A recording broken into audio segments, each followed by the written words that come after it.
He says, okay, we're live now. So hello, everybody. Thank you for coming. Hello. Hello. So there's several people. Not yet anybody to see. Nobody's here. Nobody's here. Okay, so so what is the topic for? Well, first things first. Craig Wealand, this is my colleague, my dear colleague, is next to me, and he has a website, Mansión en Inglés, where you can find lots of resources. Oh, now we have 3 people watching. Okay, you can find here, Mansión en Inglés, lots of resources, and also I recommend his podcast. It's very easy to find because it's inglespodcast.com. So he does it every week. I think, is it every week? Yes, every Sunday. Every Sunday, okay, every Sunday. And so it's very interesting. You can learn vocabulary, you can learn expressions, all kinds of things with Craig, because he has a lot of experience. Now, I am the author, my name is Mónica Stocker, and I am the author of a blog para aprender inglés. That was the old blog that everybody knows, but this is the new blog de inglés, with a new format, new pictures and everything. And we have 2 academies. This is EPI. This is for, you ask for a request and we will get for you a teacher. And in this one, you can instantly choose the teacher that you want because you could see the profile. Okay, so what's the topic for today? Craig, the topic today, we're going to help you with some phrasal verbs. And phrasal verbs, sometimes in English, there's an equivalent verb that you can use, a normal verb, verbo principal, with just one word, not a phrasal verb. And it means pretty much the same thing as the phrasal verb. So we're going to introduce 12 of these, or help you practice 12 of these phrasal verbs that have meanings of a normal verb as well. Shall we start with the first one and give an example? Maybe that will be clearer. What's the first verb, Monica? Yeah, okay. But I just want to say hello to Gemma, a loyal follower, because she's there. She wrote, Hi, Gemma. I'm very glad to see you, Gemma, because I have been away for 2 weeks. I wasn't able to come. So and we missed you. We're very pleased you're back. Yeah, you're back. Okay, so the first, we have one for you. Okay, you can explain here, Craig, in this case. Yes, the first verb is make up. So make up. First of all, phrasal verbs can have more than one meaning. For example, you may know the meaning of make up as maquillarse, when you put on makeup. Makeup can be a noun, and it can also be a phrasal verb, to make up, to make yourself up, to put makeup on your face. But this other meaning means to invent. So you can invent a story, or you can make up a story. You can make up an excuse.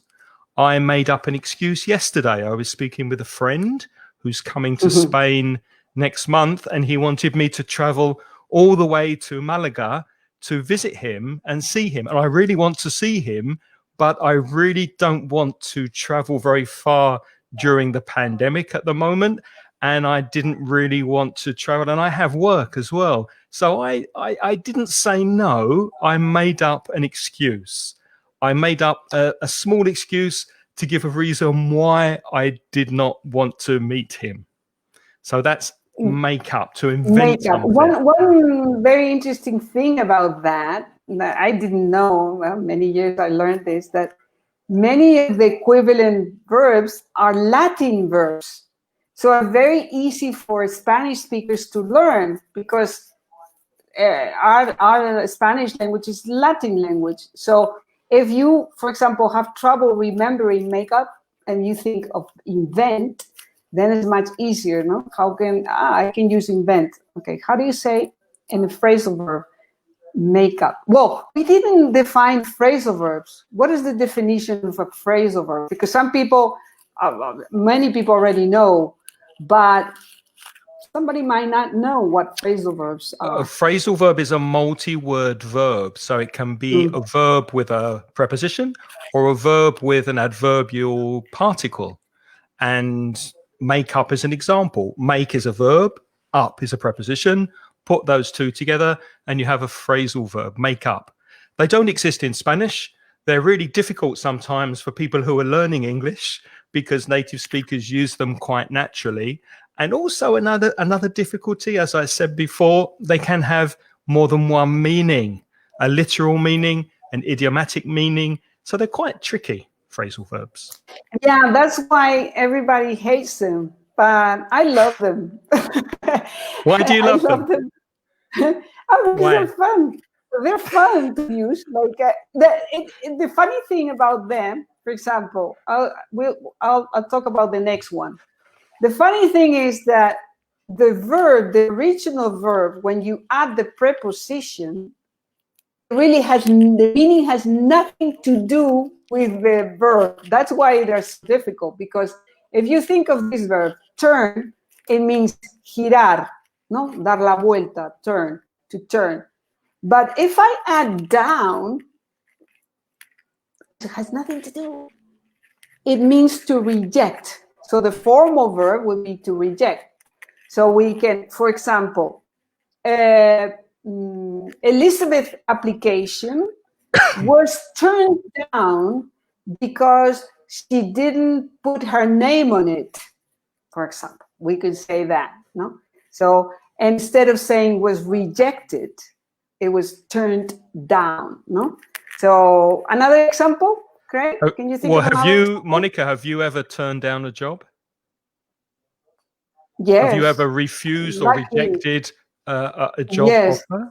Well, kind of, because to find a job is quite difficult. But once I was offered a job at a university, I remember, and I wasn't too happy to take that job, and so I turned it down.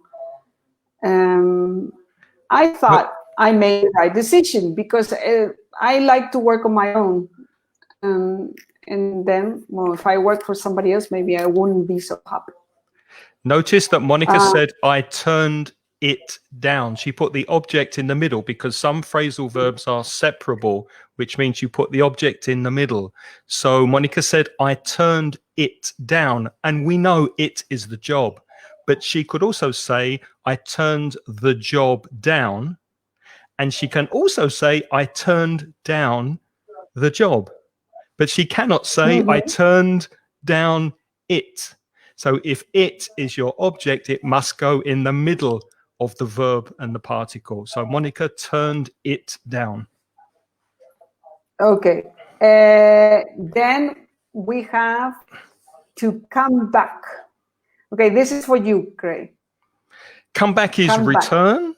Do you have a cat? I can't remember. Monica, no. You don't have a cat? She died 3 years ago. I used to have a cat. I don't have a cat anymore. So I'm sorry to hear. I'm sorry to hear that. I've kind of remembered that maybe you had a cat. But my question is, why do cats come back to the house always? They always come back, don't they? They always return. They always come back. They come back because they know their place. They are territorial, and they smell. They know there must be some kind of scent, un olor, and in their houses. So when they're raised in a house, they know this place very well, and they can come back. But why did you think of a cat with come back? I don't know.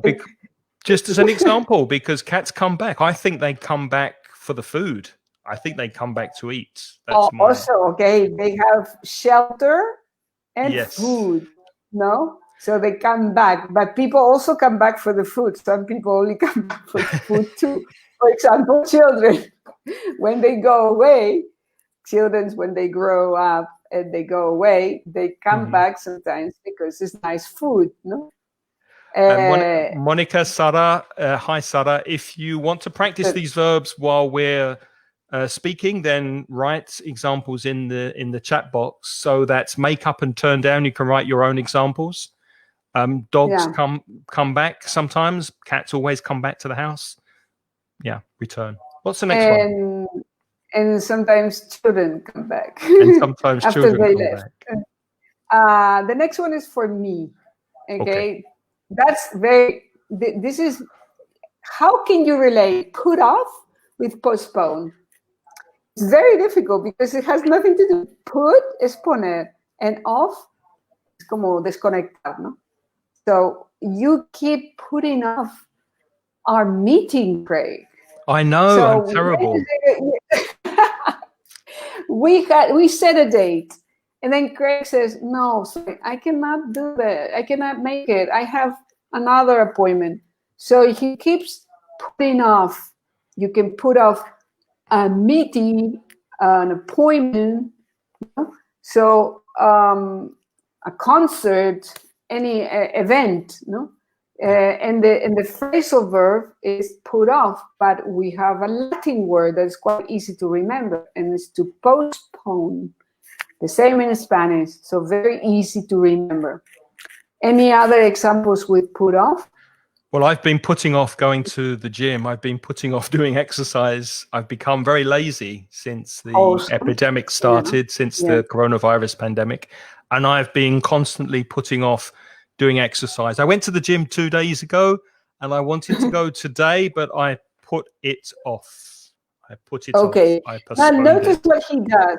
After off, he uses the verb in gerund and ing form.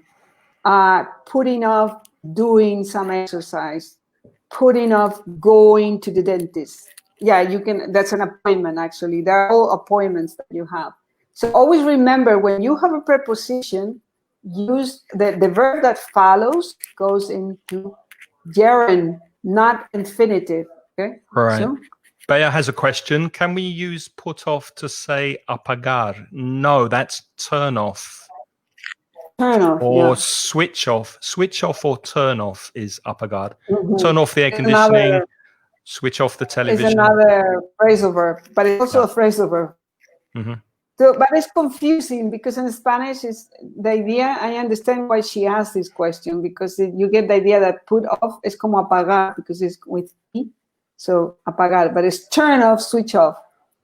Clear like the glass, he says. No, Victoria, usually the expression, this is a collocation. Collocation in English is crystal clear, we say crystal clear. We don't say clear like the glass. Because and if it's not clear, Victoria, you can say it's as clear as mud, M-U-D, barro. Your explanation, Craig, is as clear as mud, which means it's not clear at all. I don't understand. It's confusing. Yeah. So let's see. Okay, postpone and then put up with. I would have a million examples of this phrasal verb, but this phrasal verb is one verb and two particles, two prepositions. So what put up with is to tolerate. Yeah. I have very noisy neighbors. They keep making noise. They play their music very loud, but they're my neighbors and I can't phone the police because they play loud music. So I have to put up with the noise, put up with my neighbors. I have to tolerate it or suffer the noise. So put up with is to tolerate something. Yeah, to put up with is a little bit difficult, this phrasal verb. Is there anything you have to, sorry, go ahead. No, the put up with it's difficult to remember because it's one verb with two prepositions. And with, as I said before, you can put a noun, like neighbors, put up with your neighbors, or you can put a kind of behavior, no? To put up with a behavior, for example, put up, I cannot put up with his, I don't know, bad mood. Put up with a bad mood, no? Well, that would be also a noun anyway. Put up with what kind of behavior, for example, that is annoying? For example, not cleaning the room or, being very messy. Put up with this mess. Oh, it's almost always a noun, I was thinking, not a verb. Put up with a mess, with your bad mood, with your... think of more examples? Well, yeah, if you sleep with someone who snores, how do you say snore? In bed. Roncar. So you put up with their snoring. put up with their snoring. But that's it's also a present participle, so it's like a noun. Yeah, it's like a noun because it's there. So it's a noun. It's always a noun. Yeah, there. Now put up with bad behavior. Put up with the traffic. Put up with the heat in July in Spain. The heat. And in Spanish we have a very easy word: tolerate. Tolerar. That is the same word. So it's very easy to remember. Tolerate. I cannot tolerate, but I find it funny. But I cannot tolerate this heat. How does it sound to your ears? Is that like too formal? It's not too formal, but as a general rule, phrasal verbs are always more informal and more used in spoken English, especially for informal conversation. So it's unusual to say, I really can't tolerate the heat in summer. Maybe you'd write it, for example, but you wouldn't. A native speaker would say, I can't put up with it. It's difficult to put up with. The reason, I think the reason is because English is a Germanic language, basically. And all these phrasal verbs are Germanic, the Germanic language that there was at the origin of the English language. Later, Latin and Greek was added, and French. And though that was added because the monks or the priests were the ones that could write, and they wrote these verbs that they were later turned into English. No, they wrote Latin and Greek and French, and that was added later to English because English is the mix of many languages together. But the origin is Germanic, and this expression, put up with, is very Germanic, and that's why this is the colloquial language, the everyday language. That's why you don't use it when you tolerate. Sounds a little bit strange because it's more written, as Craig said. Okay, there's a question by Esther Bound, says, sorry, only to confirm the two fixed, let me see, I'm going to show it here. The two fixed expressions were crystal clear. Yeah, this is collocations, and clear as mud. Right, correct, Esther. That's it. Absolutely. And one comment on what Monica just said about where the words come from, the English words. Last Sunday, Reza and I did a podcast about the history of the English language in 20 minutes. So we spoke about how those different Germanic words, French words, Shakespeare, Latin, Greek, how all these words came into the English language. If you're interested in that, then go and listen to last Sunday's podcast, because I think it's connected to what Monica was just saying. Yeah. Okay, and this one is for you, Craig. Come over, yeah. Next time you're in Valencia, Monica, come over, which means come to my house, come and visit. Come and visit. Come and have a cup of tea, come for lunch. So come over and we'll have a chat. Come over and we'll have a drink. Come over and we'll have dinner together. So if you say to someone, why don't you come over? Why don't you visit? Come and see me. To come over. Come over to my house. Visit is more common in spoken English. Visit, it's not like tolerate, visit. But come over is very difficult for a Spanish speaker to remember because you cannot associate these two words with anything related to visit. But I was trying to think, because come over.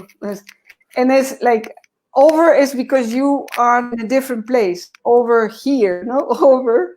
So well, yeah, but it's again, we said about the idiomatic and the literal. There is a literal meaning of come over. And to all of these phrasal verbs, if you fill up your bath with water, then eventually the water gets to the top of the bath and it starts coming over the side, sobresale, so it comes over the side of the bath. So that's the literal meaning of come over. The coffee is coming over the cup, it's spilling over, coming over.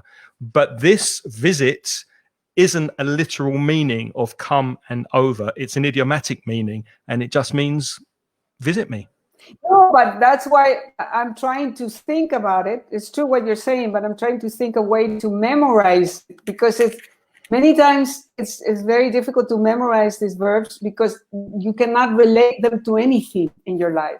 So I was thinking, how can you, I draw pictures and all kinds of things so that people can, by the way, I wrote a book about phrasal verbs. And I can imagine with come over, it's like somebody's coming over, so like over me, that's the guest.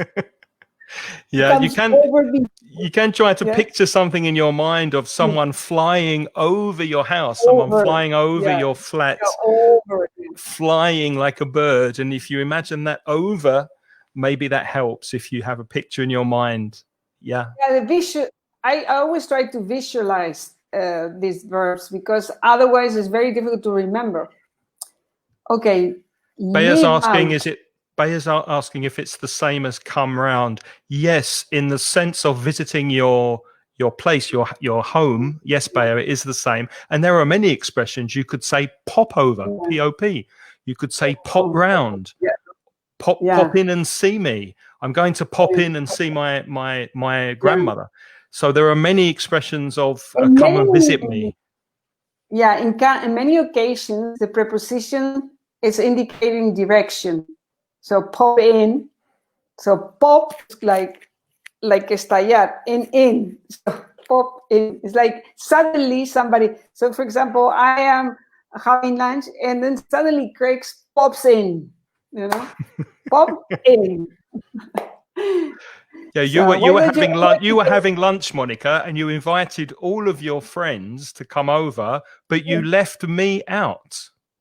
Yes, that's good. You left me out. You did not invite me. So to leave out is to omit. To omit, but include. I don't know if it's your turn or my turn. Oh, sorry. Was it your turn? I think it was my turn.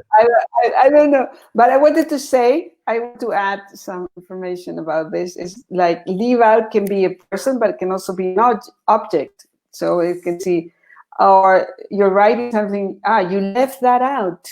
I don't want to write about that, so I'm going to leave this information out because I don't want people to know about this. So I'll leave it out. To leave it out, ¿no? Lo dejo fuera, lo omito. Okay? I did this thing. Example, yes? No, another example I thought of, if we're writing a tweet or on Facebook, we're advertising this Facebook Live every week, it's really important not to leave out the link. You must include the link, so don't leave out the Facebook link so people know where to find us. Yeah. People don't know where to go. If they don't have the link, they say, whoa, okay, very nice, but I don't know where to go. Okay, this one is for you. Okay. Go ahead. Yeah, I think I've said this already twice during this Facebook Live. When we're speaking over the internet, sometimes it's difficult to know if I'm speaking, if Monica's speaking, because there's a delay. So if we speak at the same time, sometimes I say to Monica, or Monica says to me, go ahead, which means you speak, you continue, you carry on, which is another phrasal verb, to carry on, which means to continue. Go ahead. Also, if you're in the street and you're walking and somebody's walking across you, you can stop and say, go ahead, you first, continue. If you have a plate of chocolate biscuits, which are my favorite biscuits, and I'd say to Monica, Monica, can I have a chocolate biscuit? You would say, go ahead, I hope. You would say, go ahead, have a biscuit. Help yourself. Adelante. You would say, in Spanish, we say not continue, but adelante. Okay, so just, and it's funny because with this phrasal verb, I always say, go, ir, ahead. La cabeza primero. It's like head is cabeza. So go ahead. So go with your head first. That's the idea of this phrasal verb. Go ahead. And it's a very common phrasal verb. You use it almost all the time. This is when you're talking to people. And people could say continue, but nobody says continue. They say go ahead. Continue in this case is more written than spoken. Yeah, exactly. Okay, for me is to bring up. Bring up, in this case, there are more than one meaning, okay? Bring and up. Bring es traer and up hacia arriba, ¿no? Up, bring up. And it means to raise, In this case, the equivalent one word is not really Latin. It means sacar a colación un tema. So if you're in a meeting, the different people that attend the meeting, they bring up different topics to speak about, different, for example, or bring up an idea. So we were with Craig in a meeting, and he came up or brought up a topic that was a little bit controversial. And I said, no, don't bring that up. Don't bring that up because it's going to be a problem. Because if we start talking about that, people are going to be angry. So there's another way of saying it. Don't bring it up. So to bring up, to raise. Raise is also a very difficult word because it has more than one meaning. But there's another meaning for bring up. And what is the other meaning, Craig? Crecer. I was brought up in London. Notice that was the passive. I was brought up by my parents. So my parents brought me up. Remember the past of bring, it's irregular. So it's bring, brought. And I was brought up in London. Where were you brought up, Monica? Woof. I was brought up in Chile the first years until I was 13, then in the United States, then in Venezuela for a year, and then in the Netherlands, and then mainly in Spain. So my life has been all over. I think by the time you got to Spain, I think you were already brought up. You were an adult, but when you got to Spain, I was the first time I came to Spain. I was 16.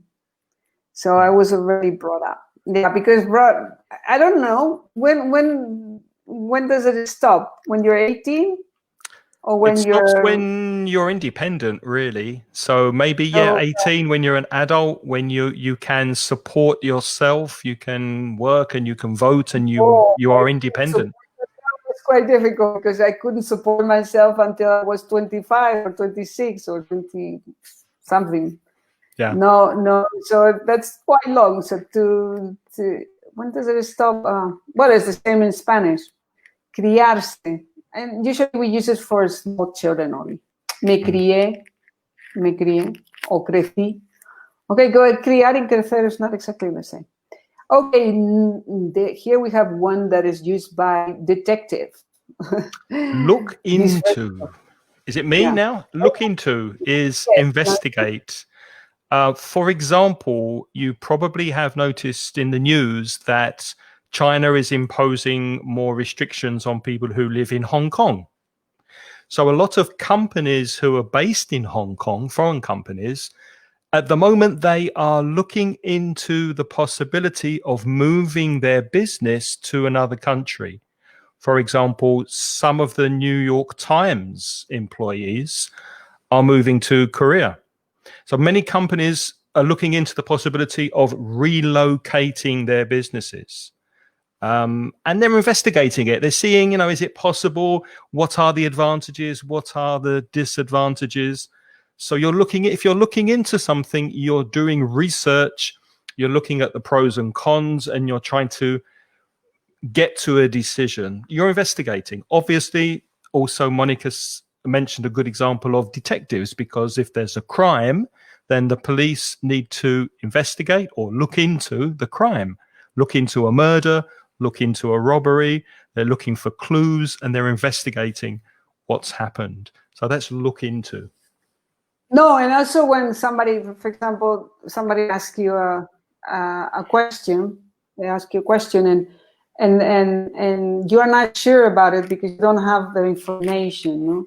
To make a decision. Said, for example, is that mountain in Aragon or in Catalonia, for example? And you say, let me look into that because I'm not sure. Because I think, or the village, for example. Let me look into that. I'll be back with an answer. So whenever you want to say that you're going to look for more information, you can use this phrase. I use that very often with my students when they ask me a question in class. They say, Craig, why is this grammar like this? I say, that's a good question. I'll look into it and I'll tell you next class. And then I can look into the answer and give an explanation. I don't know the answer, and then you say, I'll look into that. For example, here, Bear's asking, what's the difference between look into and look out? Well, actually, they have nothing to do, but I leave it to Craig. Well, remember I said that there's an idiomatic and a literal meaning. Well, the literal meaning of look into is physically to look into a house from outside. If there's a window, you can look into the room, you can look into the kitchen. The opposite is to look out. So you look out of the window, you look out of a building. So those are the literal explanations. But look into has an idiomatic meaning, which is to investigate, and look out can be ojo, cuidar, be careful, look out, there's a car coming, don't cross the road, look out, it's dangerous. So it can be used as a warning. No, but for me, it's more common to say watch out than to look out. Yeah. Both, yeah, you can say both, yeah. Mm-hmm. Look out. You can say both, but I would say more watch out, which is it's confusing because, of course, it's the same word, look and look, but one into and one out. And there's also software, Outlook, for example. Outlook, oh yeah, changing the order of the words. And it means that Windows and look out. You know, it's like your projection to the world because you have a computer, and that's the figurative meaning. Actually, it's figurative meaning. There's another meaning of look out, which means to take care of someone. For example, I'll look after you. I'll look out for you means I'll look after you. I'll take care of you. I'll watch your back. Yeah, look out for someone. Okay, set up. Set up is the verb. I find it funny. The word set is just like get. It has 4 pages of definitions. Believe me, go to the and just check. 4 pages. Is one of the words in the English language that has, I think, the most definitions together with get. Okay, set up. It's very easy to remember because if you go to IKEA and you buy a piece of furniture, you need to set it up. I don't know, to install. It's usually well, here it says arrange and prepare, but it can also be installed. No, so usually when you buy a piece of furniture, or you buy something that comes in almost everything that we buy nowadays, like in terms of furniture or software, or you need to set it up. Also because it's the word that comes up in software when you're setting up software onto the computer, you say setting up, no, to arrange. Or you can use it in a figurative way. To set up an appointment, to set up a meeting, somebody who is organizing. So it's two different meanings. The real meaning that you physically put the things together, okay, or you organize it so that the event can take place. You know, I set a date, I set a place, so I set it up. I set up an event. So. And it's very easy. That there are about 3 verbs in English, irregular verbs, that are always the same. And one of them is set. Set. You don't have to do anything with it. Put. You don't have to do cut. And today I was thinking there's another one that was swear. Was it? No, swear is swear, swore, sworn. Sweat. No, swear not. Sweat. Sweat can be also sweat. Sweat, yeah. Yeah. So another example for setup. Well, there is another meaning. I don't know if you've seen the Ocean films with George Clooney, Ocean 11, Ocean 12. Is it Ocean 13? Brad Pitt. Have you seen those? Yeah. I haven't. Not my type of films because it's about shooting, no, and about killing and about that. Well, it's more about timar. So what they're doing is they're trying to catch someone. They're trying to steal money or hacer una gira. They're trying to. So the whole film is setting up somebody so that they fall. So it's kind of preparing. It's kind of arranging, but it's also the meaning of timar, someone. So you can set someone up. Yeah, exactly. I that's a less common meaning, but it's very confusing because if you think of setup of like installing something and somebody says, oh, they set me up. It's a different meaning. What did they do? They set you up? What is the meaning? It's completely different. Because it's like me han timado, me han robado, me han estafado. Nothing to do. What does it have?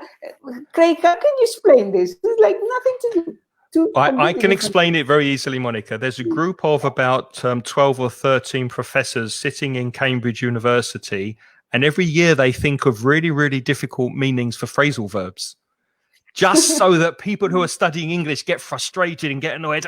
What does this mean? So they're setting you up. As students, they're setting you up and they're trying to fool you. That's call off. This is a nice verb. Cancel. Yeah, to call off is to cancel.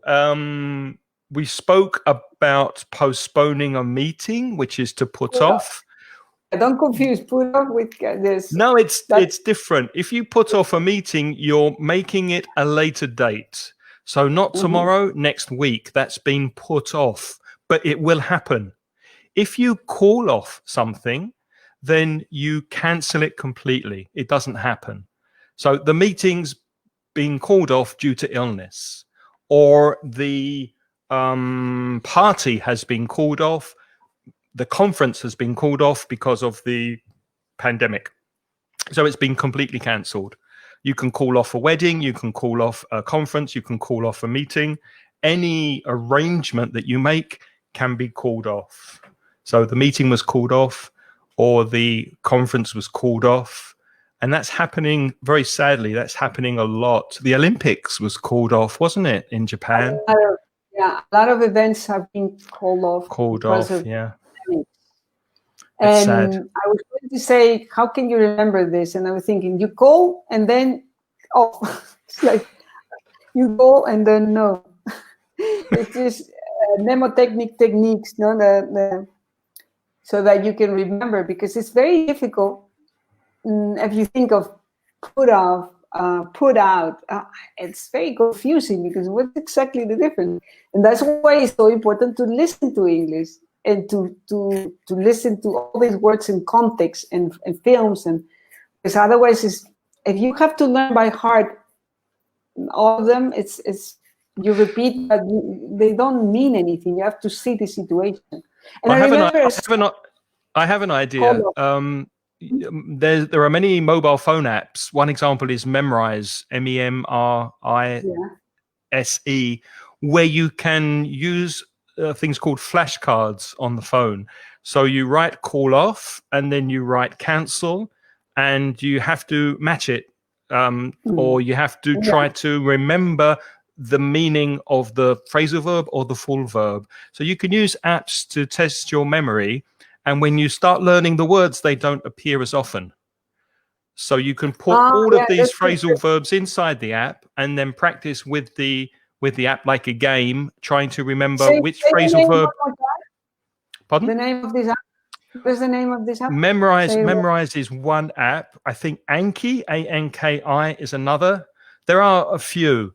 If you just Google vocabulary apps for mobile phone, you'll find some, and they're free, most of them. Well, here we have, this is the last one that I have, but we can continue forever with the phrasal verbs because there are thousands. But give up, I love this one. Give up, it means, in Spanish, it means renunciar. But we can say this with only one word, and it's to quit or to stop. So, for example, Craig, when are you going to give up smoking? I gave up smoking years ago, many years ago. So I could also say quit. Or stop. When are you going to stop smoking? It would be easier to say that give up. And give up is confusing with another verb, a phrasal verb, that is give in. Give in. Give in is, I'm going to write it down. Give in means, I'm going to say, I cannot, do you know any formal or one word verb that can replace give in? Give in? Good question. Good question. Let me quickly see if I can find. And in Spanish would be ceder, but I cannot remember any one word. It means to admit defeat, to stop fighting or arguing, to admit defeat. I give in. Renunciar. Words. Yeah, you need two words. Yeah. 2 words, to admit defeat, o sea, admitir how do you say defeat? Que te han ganado, ¿no? Mm-hmm. Que te han vencido. I wanted to ask a question to Craig, and because I don't have any more verbs, we finished with all the ones we had. Oh, there's a question here in the comments. Gemma said she gave up smoking when she was 20. Good for you, Gemma. Well done. Past tense, I gave up if it was in the past. Okay. Have you given up anything recently? Recently? Yeah. But maybe chocolate, but it's not true because I give up for 1 week and the next week I'm back again. I've given up. I've given up writing a journal. I used to write a journal every day, and I've stopped doing it. So I've given it up. Why?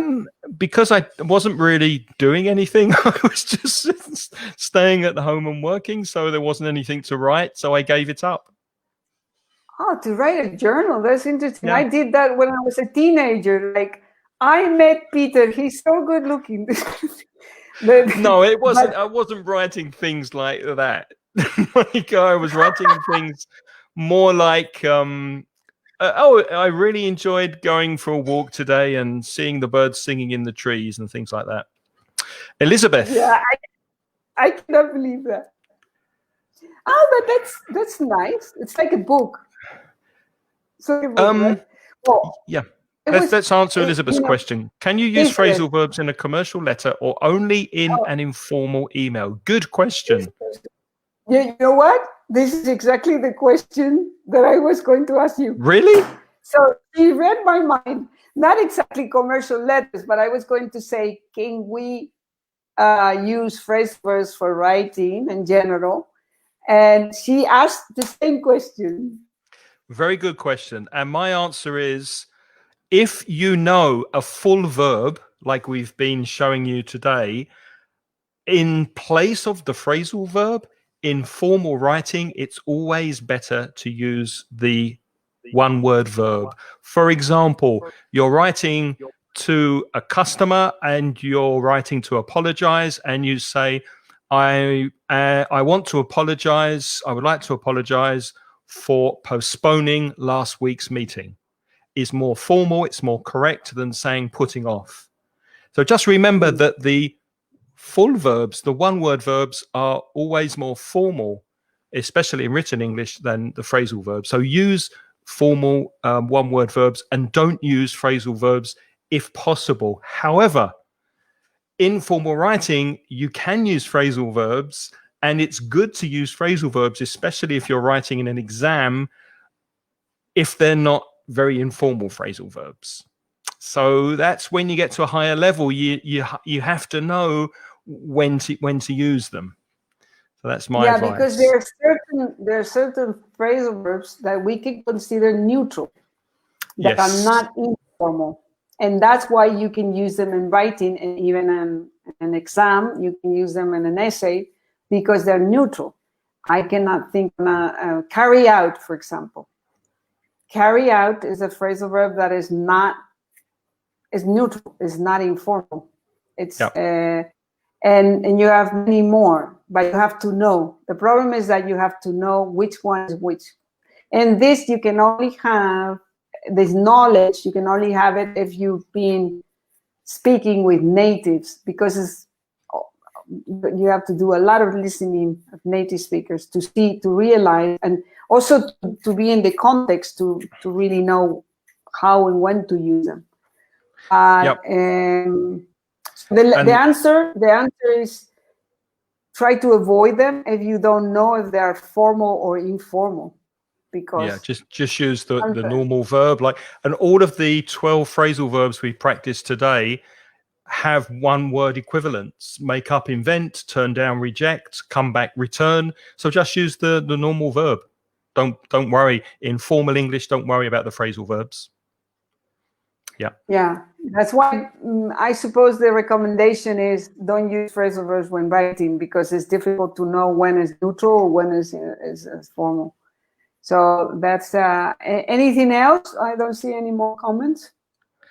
No, I think we've covered all the verbs.